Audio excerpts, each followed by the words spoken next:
mbokk Thiénaba TV mi ngi jaar ci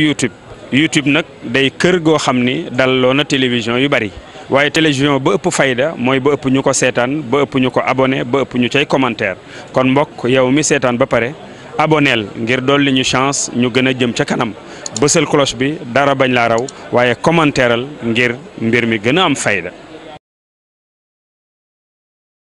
asalaamaaleykum wa rahmatullahi wa barakaatuhu di sant yàlla julli Seydina Mouhamed sallallahu alayhi wa sallam nuyu mbokku téléspectateur yu Thiénaba TV jiital ci nuyoo bi la xalif général Baye Serigne Abdourahim Seck di ko ñaanal ak ñaanalaale njaboot gi yëpp macha allah yàlla na fi yàgg te wér nuyu le chef de village Serigne Alsane Ñaana Seck nuyu ki nga xamee ni mooy imam ratib Baye Serigne Cheikh Amadou nuyu monsieur le maire nuyu le sous-préfet bu Thiénaba tey nag ci activités yi comme niñ leen ko waxee Thiénaba TV saa su nekk rek mu ngi xool luy xew ci gox bi mu ànd ci ak yéen tey ñu ànd ak monsieur Bathie Ciss tey mardi 13 avril 2021 monsieur Bathie Ciss nekk responsable AFP régional waaye monsieur Bathie Ciss nekk premier adjoint au maire bu Thiénaba nekk en même temps aussi secrétaire général ACPEX au ministère du commerce moom mooy wër écoles yi wala yenn ci écoles yi commune bi dem yóbbu fa li nga xamee ne ay dons la dons yi nag ay détergent la ak ay gel ak yeneen kon bu ñu duggee ci biir dinañ xam dons yi lan ak lan la ak lu tax mu sabab bi lan moo ko indi ci la ñu ànd ak moom nag ñëw fii ci kër Ibra Fall bu ñu fi jógee incha allah dinañ dem école lu Ndiané dinañ dem tamit école Kër Malamine ak école Thiawaré kon Talla Sarr la ñuy àndal rek dugg ci salle bi ñu xool lan moo fa xew bu ko defee ñu gën leen a expliquer mu gën a yaatu ñu gën a comprendre. waxoon naa leen nag ñu ngi dugg ci salle bi bu ñu demee def protocole bi nga xam ne ni moom moo fi war a am kon ànd nañu ak monsieur Bathie Ciss nekk responsable AFP régional waaye nekk premier adjoint au maire de Thiénaba nekk secrétaire général ACPEX au ministère du commerce waaye monsieur Bathie Ciss ànd na ak responsable des femmes soxna Roqee Kanji ak Aliou Kara mi nga xamee ni macha allah ñoom ñoo ànd ci liggéey bi ak délégation bu am solo waaye tey bu ñu nee politique xañ na politique taxu koo jóg waaye dëkk ci gox bi war a jàppale gox bi moom moo ko tax a jóg mu ñëw fii nag ci école bii di école Kër Ibra Fall mu indi fi ay dons yoo xam ni du ma ko tudd moom moo koy tudd bu yëkkatee kàddu fekk nañ fi nag directeur muy direction école bi macha allah ñoom tamit ñu teeru ko teeru bu am solo waaye waa dëkk bi fekk nañ fi suñu nijaay muy nekk responsable moom tamit ñëw toog teeru ko lépp rek di wane ni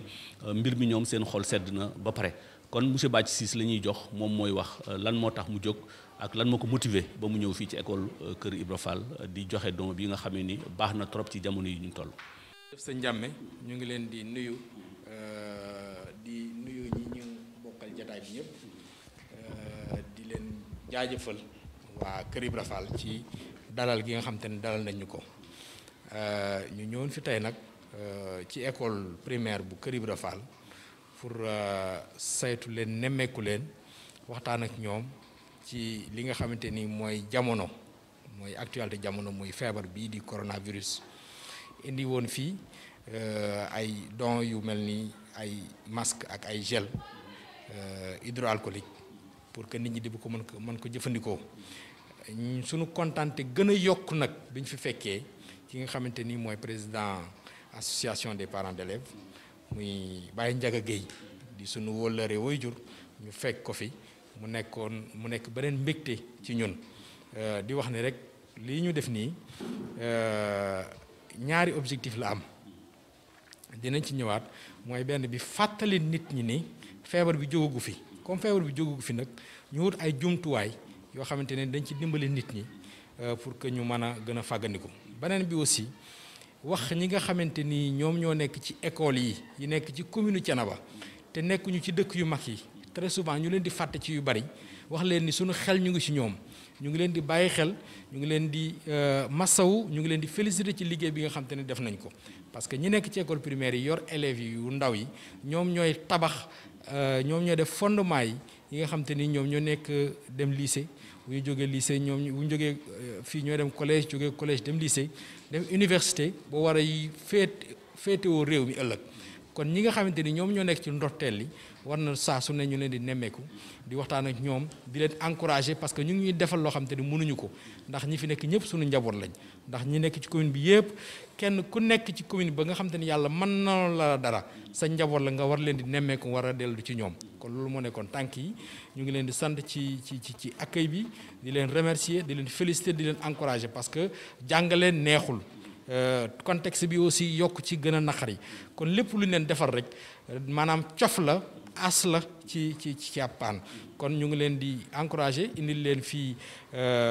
ay jumtuwaay yoo xam mën nañ ko utiliser mais aussi déglu leen pour que fépp foo xam te ne mën lañ leen fa taxaw incha allah ñu def suñu kéem kattan ba taxaw leen fa léegi nag ñun mënuñu lépp mais am na loo xam te ni mën nañ ko bu dee taxawaay bu dee wax bu dee jëf ñu jéem ko def ak ñoom pour que lépp loo xamante ni seen condition d'existence et de travail la fii ci localité yi ñu vraiment ñu mën ko améliorer aussi élèves yi aussi ñu mën leen di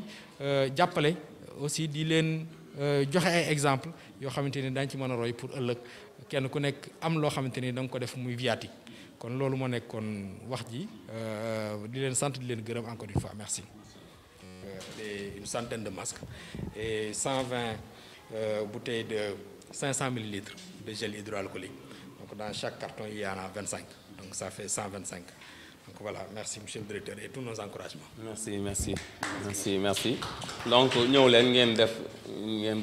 mbokk yi kon noonu mu demee rek gis ngeen ko macha allah kon directeur joxañ na élèves yi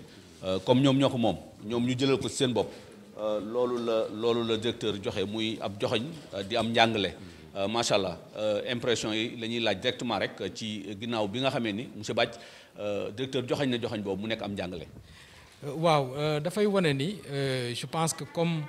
paradigme bi nga xamante ni moom moo nekk Sénégal te jàngalekat yi ñoom ñu jël ko approprié wu ko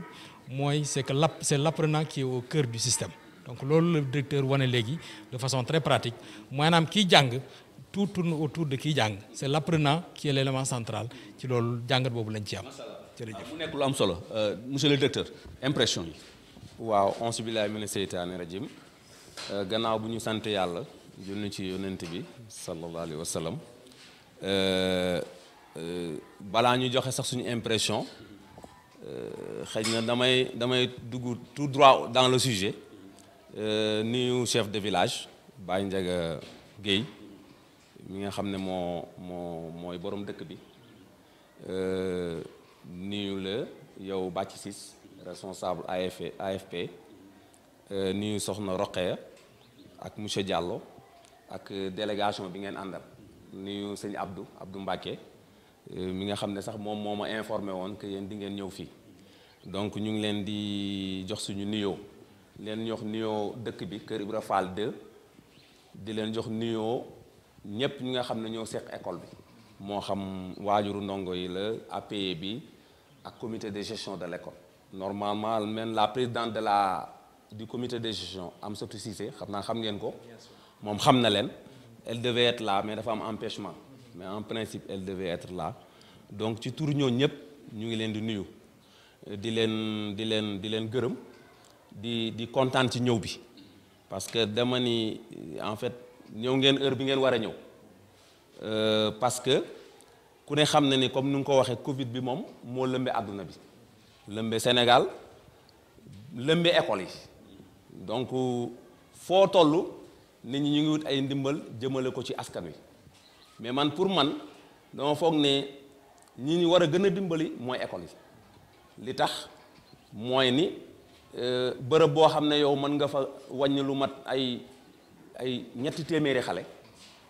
yoo xam ne ku ci ne da ngay jóge ci sa famille am papa am yaay am nijaay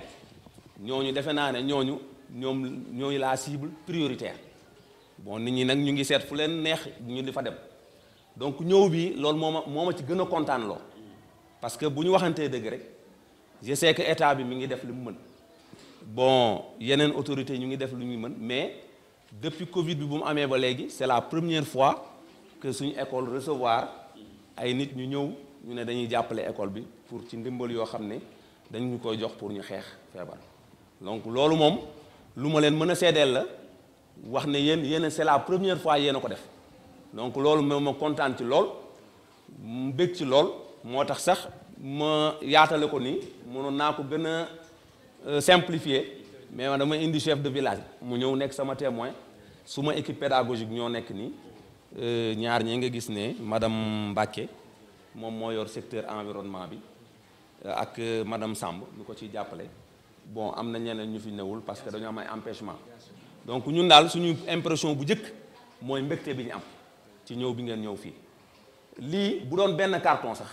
ñun lu rëy la ci ñun ndax ku ci ne yaa ngi seet ki nga mën a dimbali ñun ñuy seet ñu mën a dimbali te loolu day jafe ci ñun donc loolu bu ngeen ñëwee fi fekk suñu ci ñun woowuñu leen yow defe naa ne mës naa la gis mais yow xamoo ma mës naa la gis ci benn rencontre au niveau de l'école Serigne Ibrahima Seck bi ñuy defal vin d'honneur monsieur Ndongo Abdou Mbacke moom di xamante nañ ak Diallo soxna Roqee également donc su ngeen defee lii te kenn santu leen ko kenn sollicité wu leen ñun loolu mbégte rek lañ ci mën a àndal suñu mbégte nag am na fu mu tàmbalee mais kenn xamul fu mu yem li ngeen def nag defal ko xale yi leen a xam li ngeen ci bëgg ñu ngi ñaan yàlla ci ndimbalam lu ngeen ci yaakaar yàlla na weesu seen njort ci yàlla fay leen ko parce que ñun dañoo gis ne ñun en tant que jàngalekat kuy defal xale yow yàlla ngay liggéeyal waaw ñun njàngale mi ñu jàngale sax loolu lañ ciy gisee suñu bopp donc ku ñëw def lii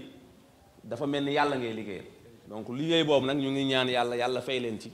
ba lu weesu seen njort waaw ñun daal am nañ ci mbégte lool ci ñëw bi li ngeen def nii rëy na lool wax dëgg yàlla donc ñun loolu lañ ci mënoon wax di sant di leen nag sant ci turu suñuy kilifa parce que am nañu ay kilifa ci turu inspecteur de l'éducation de Thiès département bi ñu bokk ñu ngi leen ci sant ci turu aussi le ministre de l'éducation nationale comme ñun foofu mooy suñu secteur donc ñun daal loolu mooy suñu impression di wax na ñun kontaan nañ ñu ngi leen di masawu coono ci déplacement beeg yéeg bi ku ne xam na ne contexte bi difficile na naaj bu tàng bi am ngeen yéen yitte yu rëy parce que yéen seen activité mayu leen ngeen am yenn jot yi donc xalaat bi ngeen xalaat daal bu ñëw école Kër Ibra Fall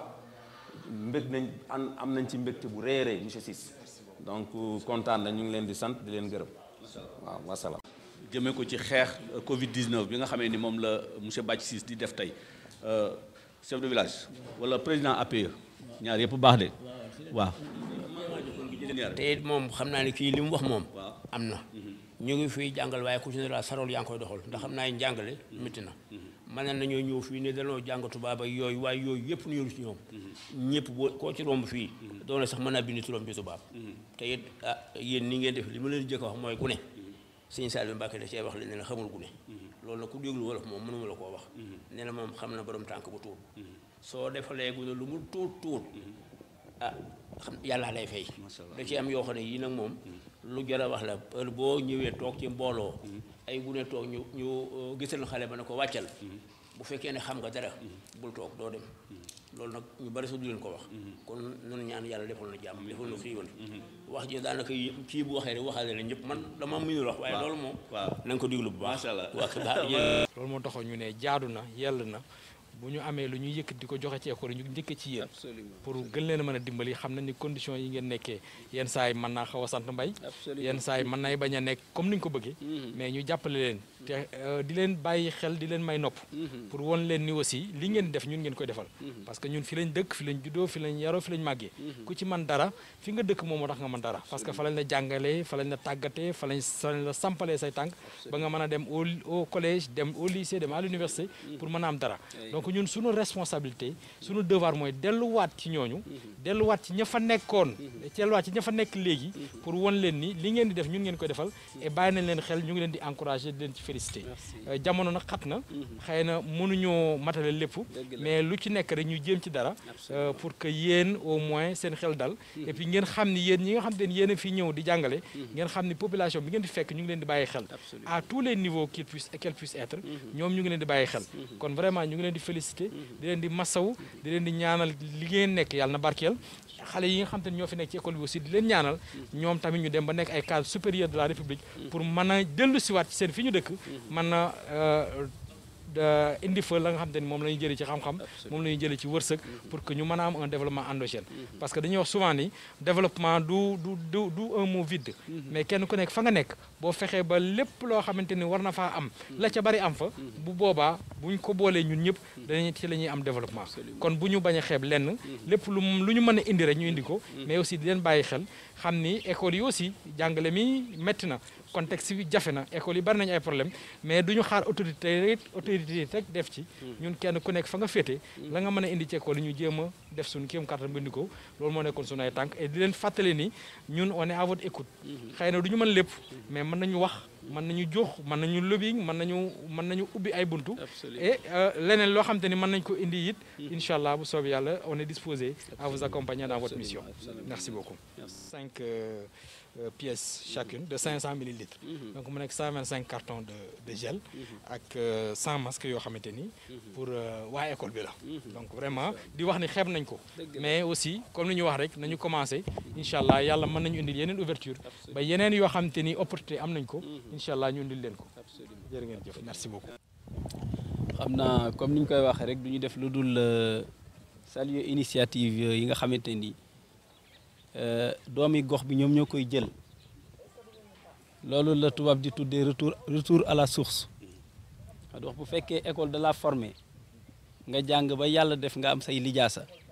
école bala formé da nga faa war a ñëwaat je ne parle pas exclusivement de l'école de Ndiané mais bépp école boo xam te ni ci Thiénaba la soqeekoo parce que pour rappel école Ndiané defe naa ni bokk na ci ñetti écoles yi njëkk a taxaw ci Thiénaba ñetti écoles yi donc ay sewaxay yëpp les écoles yu bees la waaye boo xoolee école bi di nga xam ne mooy école bi ci gën a màgget moo ci waroon a gën a bees waaye moo ci gën a màgget booy wax màgget nag ci ni nga xam te ne noonu la école bi mel la amul clôture amul dara te boo duggee ci classe yi sax moom daanaka moom tabarkalla ay douche sax amuñu ko te yii nag ñun am na fu ñu ko doon xaaree ndax ku ne xam na ni l'éducation c'est une compétence transférée te am na loo xamante ni li ñuy tuddee fonds de dotation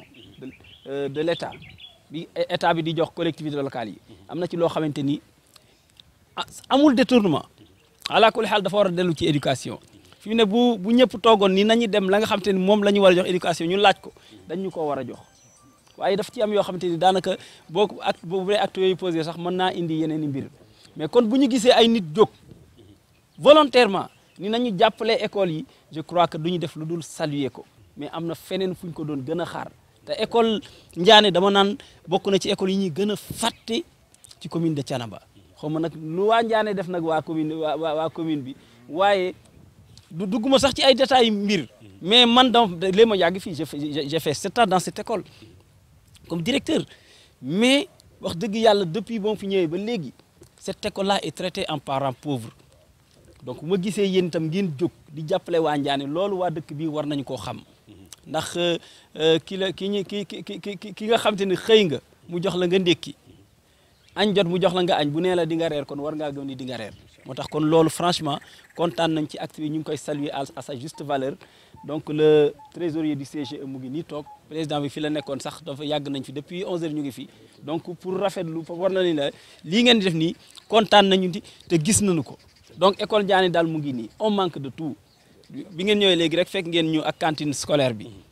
waa PAM ñoo ñu jox cantine d'ailleurs war nañ fi ñëw léegi mais cantine PAM bu ñu ko joxee daanaka 10 jours denrée yi jeex 10 jours on donne 211 000 francs pour le mois nga war ci def añ ak ndékki xam nga loolu c'est pas évident bon léeg-léeg dañuy dëbal sax dugg ci yenn ruq-ruqaan yi pour mën a au moins egg ba le 15 wala le 20 mais xale yu tàmm ndékki tàmm añ bis boo ko arrêté rek defe naa day xaw a impacter négativement sur les enseignements donc vraiment loolu appel la bu ñu leen di jox ya ca des mooy école bi mur de clôture bi il paraît que sax dugal nañ ko ci fonds de concours bu mairie Thiénaba voilà donc ñu ngi koy xaar parce que woowoon nañu ni ñu war nañ ko clôturer donte yàgg nañu ko wax mais toujours ñun itam dañuy toog ni aha rek ba keroog xaar ba gis loo xam te ne gisal nañ ko suñu bopp franchement donc ñu ngi rafetlu seenu teewaay di ñaan yàlla nag lépp loo xamante ni yéen a ngi ko cay séntu yàlla na leen ko yàlla defal vraiment donc maa ngi koy wax ci turu waa CGE bi di ko wax ci turu sama naataango jàngalekat yi di ko wax ci turu waa dëkk bi yëpp je vous remercie. macha allah waaw Pape Sylla ci école am lañ ñëw waaw Pape Sylla moom da doon nëbbutu waaye feeñ na monsieur Sylla waaw feeñ na quoi waaw moom franchement moom il est exceptionnel. moom kan Sylla mii waaw ren la fi ñëw. waaw waaye dafa mel ni man moo ma fi jiitu. waaw ndax déjà bokk na ci équipe bi carrément bokk ci village bi carrément beneen bi résultat yi mu fi commencé def gëj na fi. li may wax élèves yaa ngi nii te magum jëmb laa du ma fen te sama rakkaan la sax waaye kon du ma fen mais franchement ñëw na ak xadar boo xamante ni dama naan lii yàlla na continuer dama naan lii yàlla bu muy bees mais franchement donc loolu moom dinañ leen ko wax comme yéen a bokk Thiénaba googu ñu leen koy seedeel ci moom te teewaayam bi taxul nag tàccu leen monsieur Sylla voilà merci kon noonu la dañuy demaat ci beneen école rek continuer caravane bi ànd ak monsieur Bathie Ciss yéen ñi ànd ak ñun boobu ba léegi ci caravane don bi ni ma ko tuddee xam naa borom sax tuddee woo ko noonu mais man maa ko tuddee en tant que homme de média ñu ngi fii nag ci Kër Malamine école primaire ginnaaw bi ñu jógee école primaire bu Ndiané ci lañ ñëw nag wàcc si fii ci école primaire bu Kër Malamine kon monsieur Bathie Ciss da ngay ñëw rek ak directeur bi bu ko defee ñu def remise symbolique bi macha allah wax impression yi bu ko defee rek daal di ñaan nag ndax comme naaj na te temps bi voilà ñu taxaw nii rek bu ko defee Bathie def remise bi bu ko defee après ñu joxe impression yi. ci naaj ji parce que dañoo amoon ñaari école yu ñu njëkkee avant ñuy agsi fii donc ñu ngi jéggalu ci naaj yi ci liñ leen mobiliser di waxoon ne dañ fi ñëwoon tey parce que yéen ñi nga xamante ni yéen a yor suñu njaboot ci école yi surtout école primaire yi nekk ci commune bi di leen massawu coono di leen féliciter di leen encourager ci liggéey bi nga xamante ni yéen a ngi koy def parce que fii ku fi man dara ci wàllu njàngum tubaab ba nga yor ay responsabilité ci réew mi tu as commencé par le primaire ñoom ñooy fondement yi ñoom ñooy samp boo xamante ni bu dëgëree incha allah boo demee collège dina gën a dëgër nga dem lycée ba dem université ba am ay ndombo tànk kon yéen dañ leen amal jaajëf dañ leen amal njukkeel yàlla def nag ñu nekk ci année bu complexe année bu xat ñaari année yi ñu génn muy année scolaire 2019 2020 ak 2020 2021 parce que contexte bi ñu dund muy contexte mbas mi jumtuwaay yi matewul fépp te feebar bi mu ngi fi ba léegi kon te comme président de la République am na yu mu dindi ci yenn yoo xam ne ay restrictions la woon mais muy aajowu ñu gën di fàggandiku pour que ñu mën a xeex ak feebar bi loolu moo waraloon tey ñu ñëw fi entre autres indi fii ay don de gel hydroalcoolique muy 5 cartons de 25 mu nekk 125 ak une centaine de masques pour jàppale leen ci liggéey bi xam nañ ni matewul mais jàppale leen ba pare wax leen ni ñu ngi leen di bàyyi xel ñu ngi leen di bàyyi xel ci jafe-jafe yi nga xam te ni yéen a koy dund parce que je le dis et je le dis à Ndiané et à Kër Ibra Fall très souvent école yi nga xam te ni nekkuñu ci dëkk yu mag yi souvent dañ leen di xaw di fàtte yenn saay ci séddale bi parce que nekkuñu ci dëkk yu mag yi donc loolu moo waral ñuy ñëw fii tey commencé ci yéen di leen wax ne ñu ngi leen di bàyyi xel ñu ngi leen di encouragé ñu ngi leen di félicité ci liggéey yi nga xam te ni yéen a ngi koy def ñu ngi dégg résultats yi et ñu ngi dégg résultats yi dans toute la commune xam nañ ni moyens yi nga xam te ni mettre nañ ko à disposition bokkul ak résultats yi parce que résultats yi vraiment c'est des résultats très encourageants et ñu ngi leen di encouragé di leen félicité di leen ñaanal yàlla li nga xam te yéen a ngi koy def te au-delà du fait que c'est votre métier mu nekk ay passion mu nekk ay loo xam te ni servitude la mu nekk loo xam te ni sacerdoce la yéen a ngi koy def yàlla na leen ci yàlla fay yàlla na leen ci yàlla dimbali yàlla na liggéey bi gën a ñoŋ tout tànk yi nga xam te ñu ngi fiy jàngee ñu ngi leen di ñaanal aussi ñoom tamit yàlla nañu am réussite yàlla nañ devenir des cadres ba dellusiwaat ci seen dëkk lépp loo xam te ne war na fi ci jumtuwaay wala ci développement ñoom ñu mën a bokk ci ñu koy tabax corps enseignant bi yëpp ñu ngi jël sunu nuyoo teg ko sa loxo waa dëkk bi ñu ngi leen di nuyu di leen sant di leen gërëm et gis nañ fii comité de gestion école bi ak parents d'élèves yi ñoom tam ñu ngi leen di encourager parce que je pense que ñoom aussi dañu bokk sur les acteurs de l'école sur les acteurs de l'éducation kon ñoom ñëpp communauté éducative bi yëpp ñu ngi leen di nuyu di leen jaajëfal di leen remercier di leen féliciter di leen wax ni lii maanaam lu symbolique la rek luy ñëw indil leen ko mais xam nañ ni seeni soxla gën na yaatu lii et ñu ngi leen di may nopp di leen bàyyi xel loolu moo nekkoon wax ji asalaamaaleykum. waaleykum wa rahmatullaahi wa barakaatuh ñu leen di sant di leen gërëm di ñaan yàlla li nga xam ne tey jii moom fi dajale ñu mën ko eggale ci alhamdulilahi rabbil alamin maa ngi fi ak samay naataango équipe pédagogique baa ngi nii sama nekk ci ma ànd ak man responsable yi nga xam ni moom la ñuy dëkk bi toftal pour ñuy liggéey ak ñoom ñu ngi nii toog muy président CEG président APE chef du village mi ngi ne toog ñun ñëpp mu jël seen kàddu tey yi pour di dalal leen te di leen sant di leen gërëm di wax rek ni lii ngeen ñu indil tey ji muy matériel yi ngeen ñu indil fii ça vient à point nommé parce que soxla woon nañ ko aajo woon nañ ko pour xeex li nga xam ne tey ji mooy mbas mi waaye aussi dafay améliorer la qualité des apprentissages parce que ku feebar xam ni ku ne xam ne feebar mënul ànd ak jàng te lii it li xam ne loo xam ne luy dàq feebar la ci école yi ñu leen di gërëm di leen sant. li mooy ñëw nañ fekk fi suñu doom mooy buñ limaali délégation bi muy monsieur Bathie Ciss dafay ànd ak ki nga xam ne mooy responsable famille muy soxna Roqee Kanji waaye soxna Roqee doomam dafa nekk enseignante fii ci biir école bi macha allah nekkin bi mu nekkee ak yéen tamit bu ngeen ci mënee junj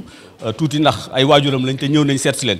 monsieur Alioune Kara moom tamit responsable la ànd ak monsieur Bathie Ciss ak ki nga xam ne moom mooy coordonnateur bi muy Abdou Mbacké di coordination bu rafet macha allah te bëggul feeñ impression boobu. waaw loolu de moom xam naa lu ñu sawar a wax la ndax ñun dañoo nekk ak ñoom ñu yàlla def ñu nekk seen njiit kooku ci coobare suñu borom rek la njiit moom yàlla moo koy tànn waaye nekkul ni moo fa ëpp xam-xam nekkul moo fa ëpp dara waaye suñu borom moo wax ni fu ngeen nekk mbooloo rek dafa am ku jiitu mu jiitu sama équipe pédagogique bi parce que dama ciy profiter occasion bi tirer leen un chapeau parce que lu mu mën rek ñoom la ci liggéey bi taxaw nañ ci seen poste du ko fekkee seen doole du ko fekkee boole ci seen xam-xam di ko def ci tout tànk yi donc loolu je suis satisfait à 100% ki ma wax nag moom danaa sawar wax ci moom keroog ndeysaan maa ngi koy wax rek boobu dafa am benn xew bu amoon foofu ma ànd ak moom ndeysaan fekk fi waajuram ma ne ko wax dëgg yàlla jàmbaar la de ndax kuy dox ci digal ah ànd koog yar ak tegin boole koog xam-xam ko loolu woo wax dëgg yàlla doon na satisfaction su kii pédagogique bi heure bu ñuy xewle aussi fii muy mobiliser ay matériel am ay bool yëpp ndeysaan indi teg jàppale ci liggéey bi kon loolu ñu koy seede tey jii waaye kooku dama ci bool làmb sama équipe pédagogique bi yëpp ñoom la ñoom ñëpp ñoo ci jàpp xew-xew bu ñu am fii diñ ciy dem ba jeex ci tàkk seen am seen doole jàppale ma ci liggéey bi ba résultat yi lu mu fi mën a am rek ñoom laa ciy delloo njukkal kon man je touche du bois ñaan yàlla ngeen ñefal ñu ñaan rek mu yàlla mosul ñu seytaane ba li nga xam ne liggéey bu ñu sumb pour def ko ci xale yi ñu mën ko àggale ak alhamdulilahi rabbil alamin monsieur Ciss ñoo ngi lay féliciter parce que lii ça vient à point nommé parce que wax dëgg yàlla ak jamono ji lu mu xatee am bi comme yu wàññeeku yow nga yël sa wàllu bopp ci sa koom bopp jël dafa liis ci école bi lii lu rëy la te it yéen la yàlla moo tay mbébal bi fi ngeen bëgg àgge ci wàllu liggéeyal réew mi dañ leen ko yàlla defal waaw di leen jaajëfal di wax ne mbir am na solo parce que fii moom defe naa ne mën ngeen ko defal ndax man la yàlla natoo ñu ne man la dékk dëkk bi wax dëgg yàlla kon lépp lu fay def rek jàpp naa ne mën nga ko defal parce que maa ko waroon def kon nag bu fekkente ni bi ñëw ngeen fi taxaw lii vraiment lu def lu sant leen jaajëfal di ñaan yàlla defal leen barke sëñ Bathie Ciss itam xam naa xëy na gis bi bëriwul waaye dañu koy dégg ñaan yàlla na yàlla barkeel leen ñëpp sëñ Samb mi tam monsieur Samb ñu ngi koy nuyu di ko sant bu baax a baax parce que gis naan taxawaayam sonn na ci yëfi lool bu dégg bëccëg mi ngi kërti te xëy na moo na ko ci bañ a fekk ñu ngi nuyu ñëpp di nuyu soxna yi nga xam ñoom moom la nekk ci école bi ñu ngi nuyu ñëpp daal parce que ku lim juum wax dëgg yàlla am na solo ñu ngi bëgg daal ñu ngi bëgg yàlla na yàlla barkeel yonente bi sallallahu alayhi wasallam loolu rek moo ci nekk nii la daal ñii daal ñu ngi leen di ñaanal yàlla dafa leen jàmm dafa leen sutura aar leen mu mel ni koor gi ñu dugg itam ñu ngi ñaan sunu borom ñu dugg ci ak jàmm génn ci ak jàmm at yu bëree bëri barke yonente bi sallallahu alayhi wasallam yàlla na yàlla barkeel xam naa rek kon ñu def ñaan comme ni ñu koy waxee macha allah jóge nañu Kër Ma Lamine ginnaaw bi ñu jógee Ndiané ak Kër Ibra Fall mu nekk caravane boo xam ni jiite na ko monsieur Bathie Ciss di responsable AFP waxoon nañ leen ko waaye nekk deuxième adjoint au maire wala premier adjoint au maire bu Thiénaba waaye en même temps yore ay ndomba tànk responsabilité ci réew mi tey nag gox bi nga xamee ni fi la jànge fi la dugge école macha allah gox boobu tey la ñëw wër école yooyu mu jaaroon donte école Serigne Ibrahima Seck la jaaroon waaye école Serigne Ibrahima Seck ak école yi nekk ci commune bi muy école primaire yëpp benn école la mu ni day dem nemmeeku école yi defaat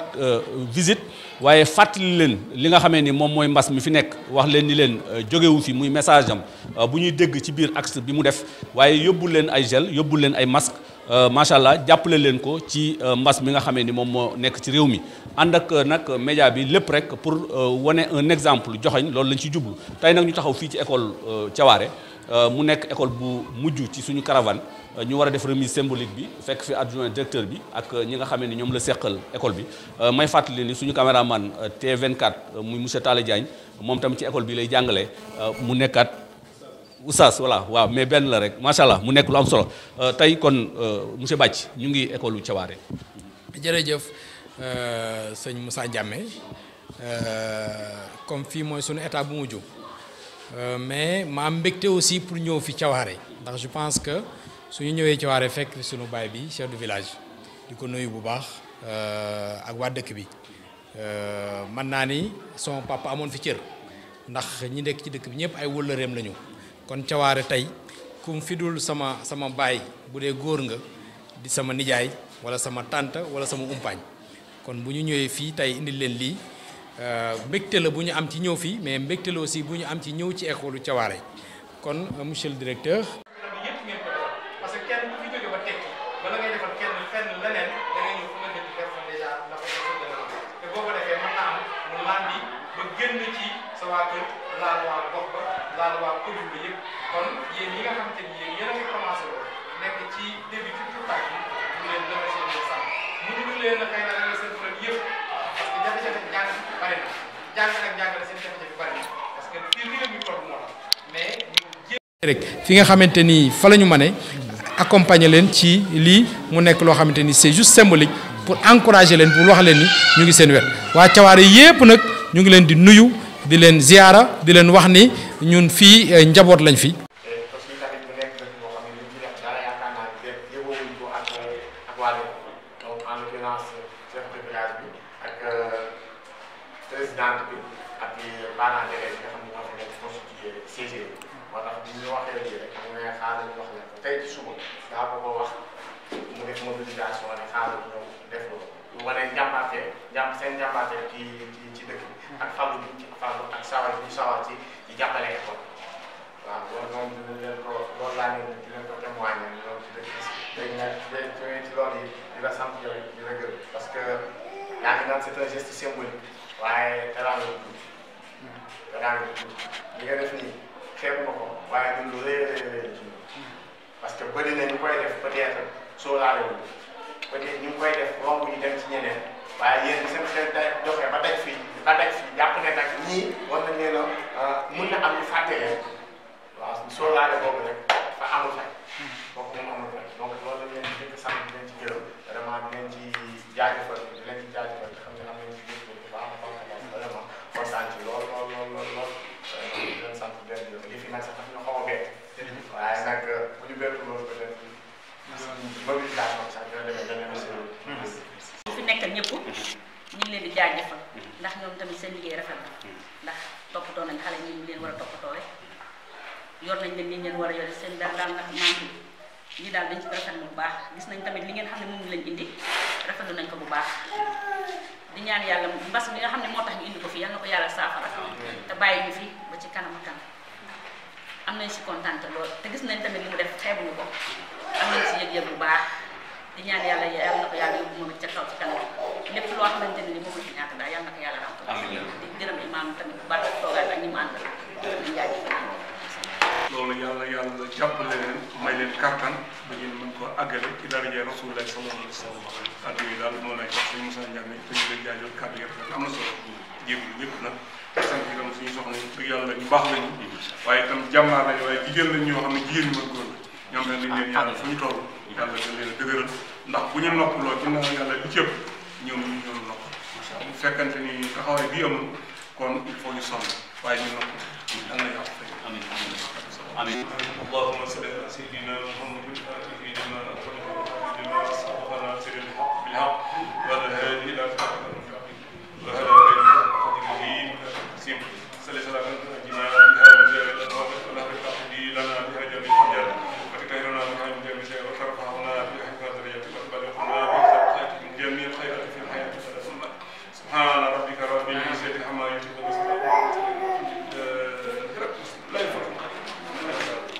Mon nom c'est Bathie Ciss. Je suis habitant de Thiénaba, responsable de l'AFP à Thiénaba, premier adjoint au maire de Thiénaba. et secrétaire général de l'Agence sénégalaise pour la promotion des exportations au niveau du ministère du Commerce et des PME. Merci beaucoup. Alors aujourd'hui, nous avons fait le tour d'un certain nombre d'établissements primaires au niveau de la commune de Thiénaba. L'objectif était de deux ordres. D'abord, la sensibilisation sur la maladie coronavirus, communément appelée Covid-19, pour appeler davantage les populations à beaucoup plus de prudence. Parce que nous avons constaté qu'aujourd'hui, la maladie est encore là. Le président de la République, son Excellence M. Macky Sall, a levé l'état d'urgence sanitaire.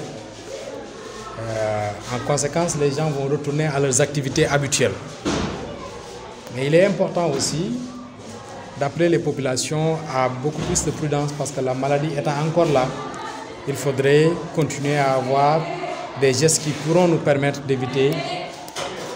la propagation du virus. Nous avons, dans cette optique, acheté un certain nombre de produits détergents, des gels hydroalcooliques et des masques que nous mettons à la disposition de ces établissements que nous avons visités pour les accompagner dans la lutte contre cette pandémie. L'autre objectif de cette petite tournée, c'est de rencontrer l'ensemble des acteurs de l'école au niveau de ces différents établissements, au niveau de ces différents villages, pour partager avec eux la situation que ces établissements-là vivent, que les communautés éducatives dans ces établissements vivent, pour constater de visu les manquements et les besoins d'accompagnement de ces établissements. Et nous avons constaté que malheureusement, la plupart de ces établissements aujourd'hui font face à beaucoup de difficultés qu'il nous faut résoudre dans le court déjà, le moyen et le long terme. Ces difficultés sont de plusieurs ordres. Mais la plus grosse que nous avons constatée, c'est que sur les 4 établissements que nous avons visités ce matin, aucun de ces établissements n'a une clôture, en tout cas n'a un mur de clôture. Il est urgent, je pense, de prendre à bras le corps cette situation et de continuer l'investissement qu'on fait au niveau des établissements. Parce que, étant une compétence transférée, je pense que les mairies, et notamment la mairie de Thiénaba, doit davantage s'orienter vers ce secteur qui est un secteur important, névralgique. Et je le dis très souvent, le secteur de la santé et de l'éducation constitue les 2 mamelles nourricières du développement. Donc il est important que sur ces 2 secteurs, qu'on puisse faire des efforts. Là où on insiste très souvent en termes d'investissement, et on s'est rendu compte que ce n'est pas là où devraient aller les investissements. Donc, ce sont ces 2 objectifs-là que nous visons en visitant ces établissements. Nous avons constaté aussi dans ces établissements, en visitant ces établissements, qu'il y a des difficultés globalement dans certaines zones de la commune qui semblent être oubliées, ou bien qu'on semble oublier ou qu'on feint d'oublier. Et pourtant, c'est des zones qui sont très importantes dans la commune. Je pense qu'une politique au niveau de la commune devrait plus s'orienter dans ces zones-là en termes d'appui au niveau des infrastructures communautaires de base, mais aussi au niveau de l'accompagnement des populations, qu'elles soient dans les établissements ou dans les postes de santé ou dans les lieux de commerce. Il est important que l'on puisse s'orienter vers ça. Malheureusement, nous avons constaté, que ces zones-là ont été laissées pour compte. Le directeur de l'école de Ndiané nous disait que l'école de Ndiané faisait partie des premières écoles de la commune. Et jusqu'à présent, cette école n'a pas été clôturée. Heureusement, on nous a dit qu'un début de solution aurait été trouvé au niveau de la municipalité et nous encourageons cela. Et nous pensons que cela va être exécuté dans les meilleurs délais et dans les meilleures conditions. C'est cela qui nous permet justement d'avoir une mobilisation du personnel enseignant, d'avoir une mobilisation des parents d'élèves, d'avoir une mobilisation des partenaires sociaux de l'école pour une meilleure école dans notre commune. Je voudrais profiter de cette occasion pour féliciter et remercier l'ensemble des enseignants des établissements que nous avons visités pour leur dévouement, leur abnégation, mais aussi leur volonté manifeste d'accompagner les différents villages et les différents établissements vers une meilleure éducation des enfants. Ce sont des enseignants qui certainement ne sont pas dans les meilleures conditions d'exercice de leur fonction, de leur métier, mais ce sont des enseignants qui sont dans le sacrifice, qui sont dans l'engagement, citoyen. On les remercie, on prie pour eux et on félicite aussi les parents d'élèves, les comités de gestion de ces établissements. Parce qu'on a remarqué qu'à chaque fois que nous allons dans un établissement, il y a la mobilisation des parents d'élèves, mais ici il y a la mobilisation des comités de gestion de l'école. Et ce sont ces différents partenaires sociaux qui, même si les autorités ne sont pas présentes, qui essaient de rassembler le peu qu'ils ont pour essayer d'améliorer les conditions de vie et d'éducation des apprenants, mais aussi les conditions d'exercice des métiers des enseignants. Donc nous les félicitons et les remercions. Nous lançons un appel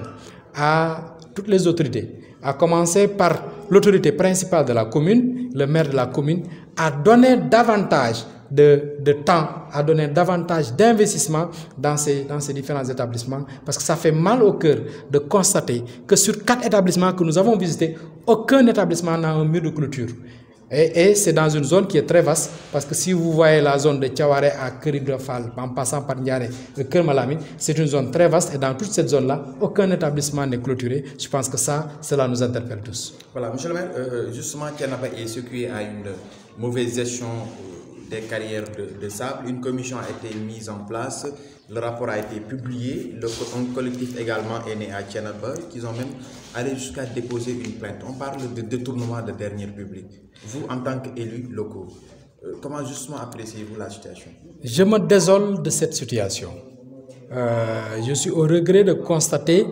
avec tout le monde qu'il y a vraiment un certain nombre de difficultés dans la gestion des carrières.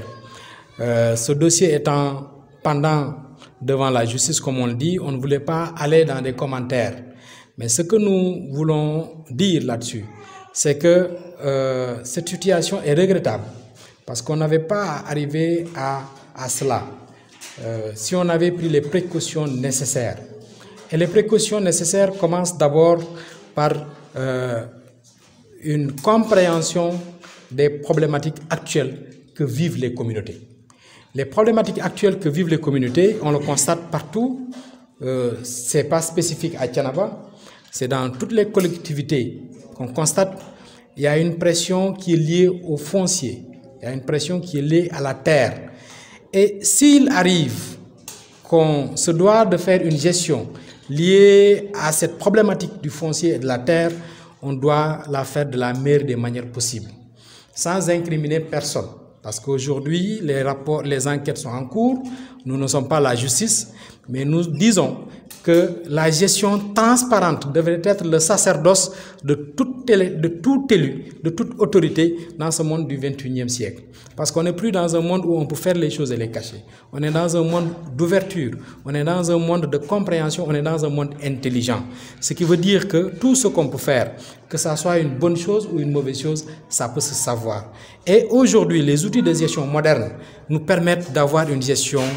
moderne et une gestion éclairée de toutes ces choses-là. Malheureusement, on le constate pour le dénoncer, au niveau de la mairie de Thiénaba, il y a une opacité.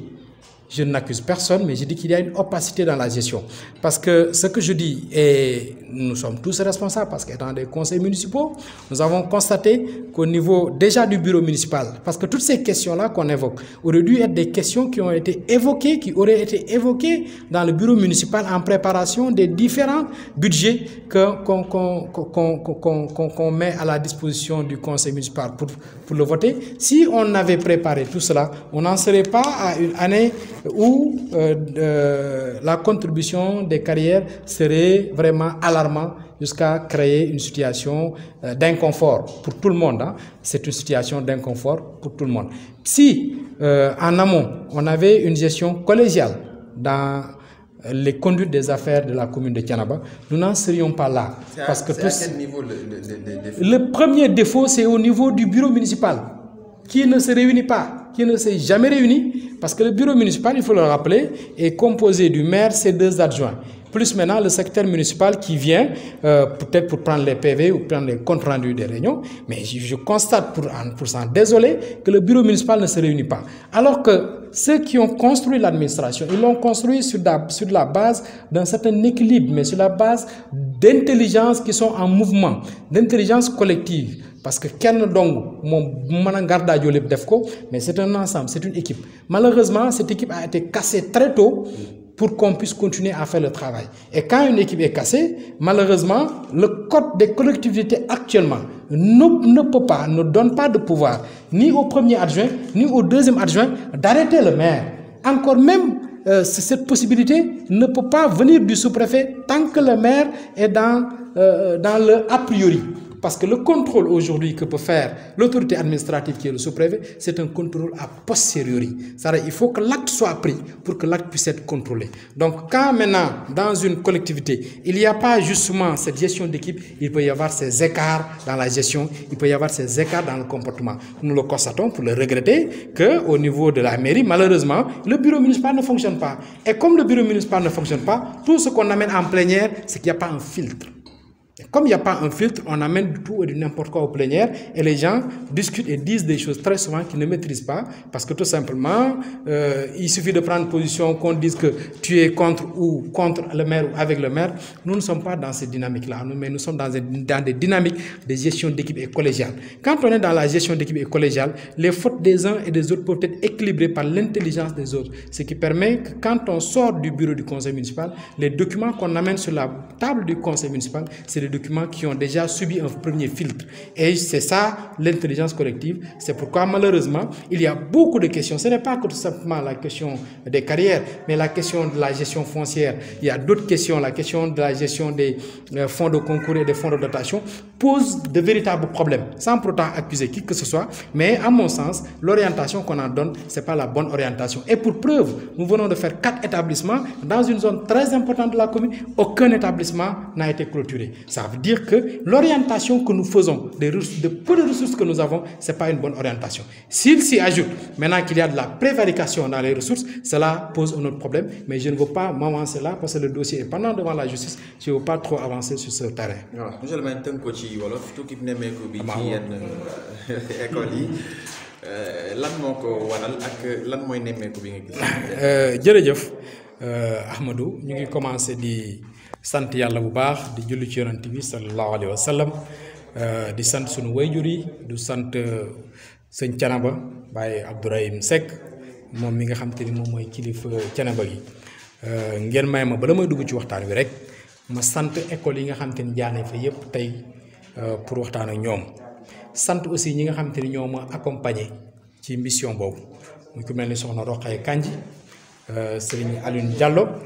ak Serigne Abdou Mbacke Diagne ñoom ñi nga xam te ni ñoom la ñu àndal ci liggéey bi di leen sant yéen ñi nga xamante ni yéen ñu gunge pour lii ñuy def ngeen fësal ko tey nag li ñu yëkkati woon mooy dañu jógoon pour nemmeeku ay école yoo xamante ni ñu ngi ci biir commune bi parce que jamono dañu toll ci jamono joo xamante ni dafa am lu ko lëmbee muy feebar bu ñuy tuddee coronavirus muy mbas mi bi nga xamee ni yàlla dogal na président de la république yëkkati li ñuy tuddee état d'urgence sanitaire maanaam nit ñi mën a delloowaat ci seen ay activités ci seen ay yëngatu ñiy jaay mën a delloowaat ci jaay mi ñiy jàngale yépp activités mën a doxaat parce que aussi réew mu ndóol la ñu nekk donc activités yi foo muy am na loo xam te ne mënuñu ko permettre suñu bopp bi yàlla dogalee mesure boobu am ñu jàpp ni mesure boobu am na et président rappelé na ni je pense que ak techniciens yi santé yépp que mbas mi jógu fi waaye dañu wut ay pexe pour mën a dund ak moom ci yu pexe yooyu nag lañ ne woon nañu fexe wut loo xamante ni lu nit ñi di jëfandikoo la ci lieu de rassemblement yi lu mel ni gel wala lu mel ni masque ñu wut ci loo xamante ni une valeur de 700 000 francs jéem ko jébbal école yi nga xamante ni ñu ngi nekk Thiénaba yenn ci ay école ñu tànnoon nag ñeenti école muy école Thiawaare école Kër Malamine école Ndiané ak école Kër Ibra Fall 2 pour àgg fa jébbal leen loolu pour jàppale leen ci fàggandiku gi nga xam ne war nañ ko def ci mbas mi mais aussi pour déglu leen waxtaan ak ñoom mais aussi won leen ni ñu ngi leen di bàyyi xel ndax li tax mooy très souvent nit ñi yenn saa yi bu ñuy séddale xëy na dëkk yi nga xamante ni école établissement wala poste de santé yi nga xam ne nekkuñu ci dëkk yu mag mën nañu am tendance di leen fàtte kon ñun ñu ne nañu dem dimbali leen et d'ailleurs bi ñu demee ci école Kër Ibra Fall directeur bi loolu la ñu wax mu ne c'est la première fois bi mbas mi commencé ba léegi mu gis ku ñëw indil leen jumtuwaay ne leen ngeen dimbali kooku kon loolu day wane ni ñoom ci njaboot gi lañ bokk wuruñu leen di fàtte te niñ leen di fàtte ci lii maanaam ñu fàttali leen noonu ci leneen ñu demoon fa aussi pour déglu leen bokk ak ñoom seeni coono parce que jàngale ci dëkku àll coono la jàngale ci dëkku àll sacerdoce la dafa jàngale fépp sacerdoce mais ci dëkk àll la ëppee parce que ku nekk mën naa ut ñaafe affectation ba dem ci centre urbain yi mais ñi nga xamante ni ñu ngi ci dëkk àll yi di jàngale wàcc tali bu ñuul bi dox ay kilomètres wala yéeg rang-rang fa ngay jàngale amul ndox maanaam wala amul courant nga toog fa di jàngale ameen nañ la njukkal aswar nga moom koy defal kon ñoom ñi nga xamante ni ñooy jàngale dans ces établissements et dans tous les établissements de la commune et du Sénégal en général ñun population yi dëkk commune bi ameen nañ leen njukkal ameen nañ leen jaajëf ameen nañ leen remerciement xëy na seen métier la xëy na seen passion la mais aussi ñu ngi koy def defin bu mucc ayib parce que boo déggee témoignage yi nga xamante ni différents chefs d'établissement yi def nañ ko ci jàngalekat yi loolu dafay nekk loo xamante ni lu dal xel la leneen li ci dolli ko mooy ñu constater aussi situation établissement yooyu ñeenti écoles yi yàlla def ñu visiter tey amul benn bu ci am clôture ñeenti écoles yëpp et loolu nag mu ñu interpeller ñun non seulement en tant qu'autorité mais en tant que doomu dëkk bi doomi Thiénaba doomi commune yi Thiénaba loolu du ñuy interpeller pour wax ni ay urgence la yoo xamante ni mairie bi war na ko jël en charge mais aussi population war nañ ci jàpp pour que question yooyu ñu mën ko jël en charge bu ñu féliciter enseignants yi corps enseignants yi yooyu dañuy féliciter population yi parce que c'est vrai seeni doom la ñuy jàngal waaye mobilisation biñ ci def ou à travers les associations de parents d'élèves ou à travers les comités de gestion dafay wane ni ñoom ñiy jàngal seeni doom naam ñu ngi leen di jàngal ñu ngi def ay effort di def ay sacrifice mais ñoom aussi li ñuy def ñoom ñor na leen ba ñoom ñu bokk ci dugal ci seen loxo kon ñu ngi leen di sant di leen gërëm ci loolu di leen féliciter daanu nag dajul suuf parce que li ñu bëggoon li ñu bëgg ci école yëpp mënuñu ko am parce que ñun dañu am ñeewantal ci xale yi mais dañu am ñeewantal ci ñi leen di jàngal parce que ñun ñëpp jaar nañ ci école primaire yi et on sait très bien que école primaire moom mooy base bu une bonne éducation su école primaire baaxee yi faneen foo mënti dem mën na am nga fay résultat yu baax sunu enseignant ki ñu jàngal muy monsieur Seck bu Thiénaba Mamadou Tamsir Seck ñu koy sant di ko gërëm di ko ñaanal yàlla na ko yàlla dolli wér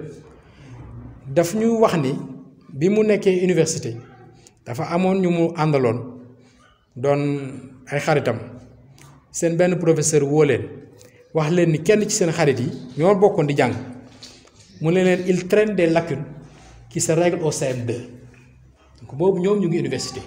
seen professeur université nee leen seen xarit bii ngeen àndal dafa am ay lacunes yoo xamante ni lacunes yooyu CM2 lañ koy régler cela veut dire quoi cela veut dire que l'école primaire c'est la base c'est le fondement donc dañ ko war a gën di jëmmal dañ leen war a gën a jàppale tax ci dolli ay école la ay njàngale ma la moo xamante ni mu suufe mi dafa bokk ci compétence transférées yi kon tey dafay jaadu mairie bi jël en charge ces questions là mais dafay jaadu ñu dem au-delà de jël en charge ces questions là parce que gis nañ dëkk bi am na ñoo xam te ni soxla nañ Thiénaba am na ñoo xam te ni soxla nañ suufu Thiénaba muy ay investisseurs wala muy ay entreprises ñoom bu ñu ñëwee am na loo xam te ni bu ko mairie bi mënul mais ñoom ci seen responsabilité sociétale waa maire bi war na leen mën a pousse pour que ñoom ñu dugal seen loxo ci fonctionnement école yi man mënuma comprendre école bi mel ni école u Thiaware chinois yi nekk fii à moins d'1 kilomètre amul en tout cas yëguguma loo xamante ni def nañ ko ci école Thiaware alors que mur école Thiaware farata la naka noonu école Kër Malamine wala école Ndiané wala école Kër Ibra Fall. waaw jàngat biñ ci jëkk am de mooy dañ koy naqarlu ndax fu ñu dégg lu mel noonu muy Thiénaba muy faneen dañ koy naqarlu duñu ci mën a sori nag ndax dañu ne dossier la boo xamante ni jébbal nañ ko yoon comme jébbal nañ ko yoon ba yoon di def liggéeyam am na loo xam ne duñ ci dugg xamuñu ku def ak ku deful waaye li ñu xam mooy fi jamono toll war nañoo weesu ñuy arrivé ci situation yu mel nii li tax war nañoo weesu ñuy arrivé ci situation yu mel nii mooy outils yi nga xamante ni jumtuwaay yi nga xamante ni day permettre nit di def une gestion transparente dañu disponible maanaam dafa jàppandi ba nga xamante ni suñu ñëwee ba ñëw ñu ne ñu lu mel ni am na te lu mel ni bi muy am ñu ngi ko constaté je parle de mémoire ci compte administratif 2019 ba tey ñu ngi 2021 te yéex nañ ko constaté kon ça veut dire que instrument yi nga xamante ni jumtuwaay yi nga xam ne war nañ ko utiliser pour di mën a saytu suñuy mbir di mën a organiser suñu gestion kon utiliser wuñ ko kon loolu vraiment buñ ci accès c'est regrettable maintenant nag comme yëf yi mu ngi ci yoon bëgguñu ci sori waaye li ñuy wax ni suñu tolloo jamono ba nga xamante ni am na yoo xamante ni saa yoo ko laalee yëngal xolu nit ñi muy wàllu suuf parce que loolu la nit ñi am je pense que boo koy laal que mu nekk carrière que mu nekk toolu jàmbur que mu nekk ay lotissement lépp loo ci mënti def war nga ko def ci transparence war nga ko def ci bàyyi nit ñi xel war nga ko def ci xam ni lii du sa mbir lu ñu dajaloo dénk la ko la nga yor ko yorin woo xam ne yorin wu mucc ayib la waaye loolu lépp li ko indi ci commune Thiénaba mooy malheureusement li ñu démarré dañ ko continuer wul parce que damay wax très souvent ni gestion commune maire yi li leen yàlla li leen loi bi may ci possibilité suñu xamul nuñ ko utiliser très souvent dañuy def ay dérives parce que bu dul l'assemblée des conseillers qui est le conseil municipal qui délibère maire bi dafa yor cëggal guyam maanaam ci ni ma ko mën a waxee tey le premier adjoint au maire ou le deuxième adjoint au maire mënuñu téye loxo maire ne ko tey di nga def lii par force mënuñu ko orienter moo tax code bi dafa prévoir lu ñuy tuddee le bureau municipal et bureau municipal boobu mu ngi composé wu maire ak ay adjoint moo xam nu adjoint yi toll ak képp kuñ ci bëgg a toftal bu fekkee jàpp nañ ne li ñuy waxtaane loolu moom kooku am na ci xam-xam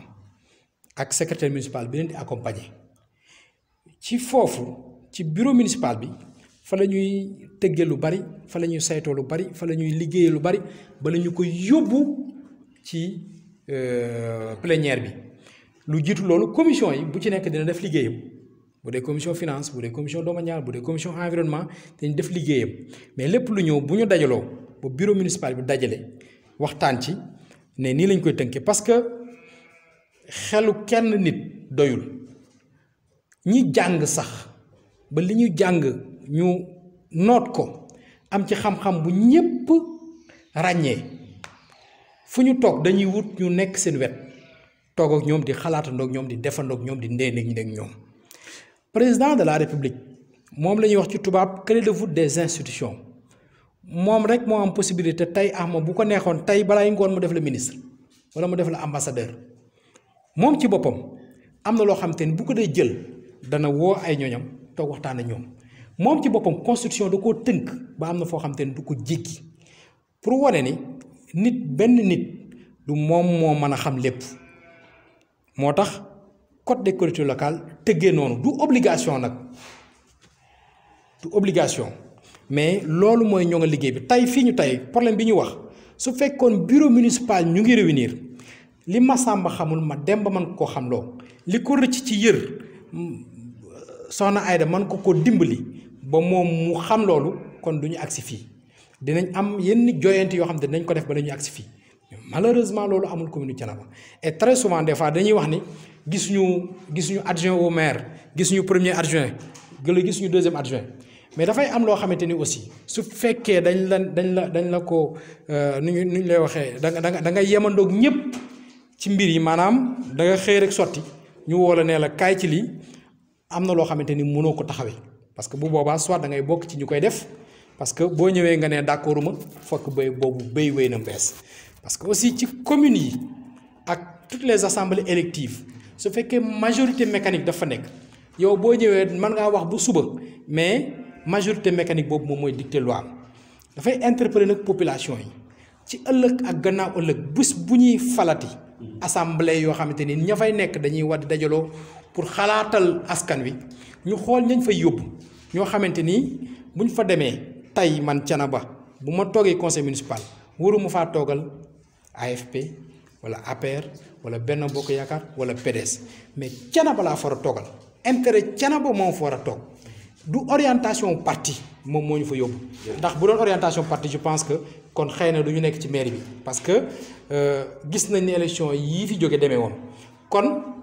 c'est un appel que nous faisons à l'endroit des populations de Thiénaba parce que li nekk Thiénaba waa Thiénaba ñoom ñoo ko mën a dindi ni ñu ko mën a dindee mooy se mobiliser pour que ëllëg gannaaw ëllëg ba ñuy tànn ñi leen fay toogal ñu tànn ñoo xamante ni bu ñu demee toog ca ndaje ma